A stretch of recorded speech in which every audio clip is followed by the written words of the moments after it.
ඔය සපත්තු ගාලා සිරප්පු ගාලා යන්නේ නැහැ. උසාවියට කියන්නේ වන්දන්නේ නැහැ මට කියන්නේ පයින්. ඔය කියන්නේ මේ සංජීව.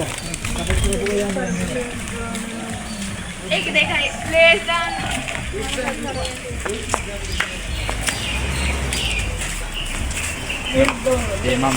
මම මේක සාක්කුවේ දා ගන්නවා 2000 ගන්න නේද? පහයි චීතන හොම යනවද? යන්න. අනේ මේ යන්න බෑ. කිව්වා. වෙනෙක් සුපර් කිව්වා.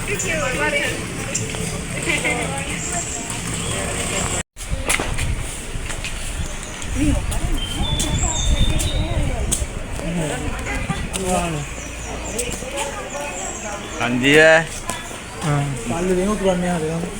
අර ඒක. ඉල්ලන්න ෆොටෝ ගන්න. ඒ වයින් පුඩන්න.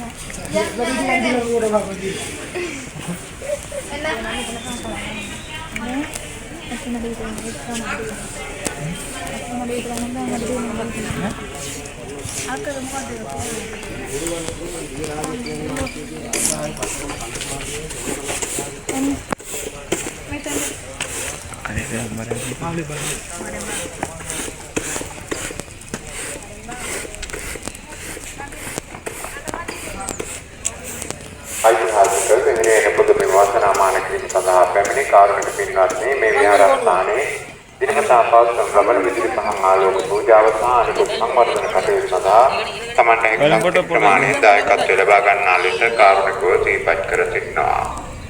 විහාරස්ථානයේ වෙද පුදා ගැනීම සඳහා මහනුවර සිට පැමිණි කපිල රත්න මහත්මයා පවුලේ දූ දරුවන් සියලු දෙනාටම ආශිර්වාද ප්‍රාර්ථනා කරමින් ත්‍රිවිධ රත්නයේ ආශිර්වාද වලේ සියලු දෙවියන්ගේ දේව ආශිර්වාද වලේ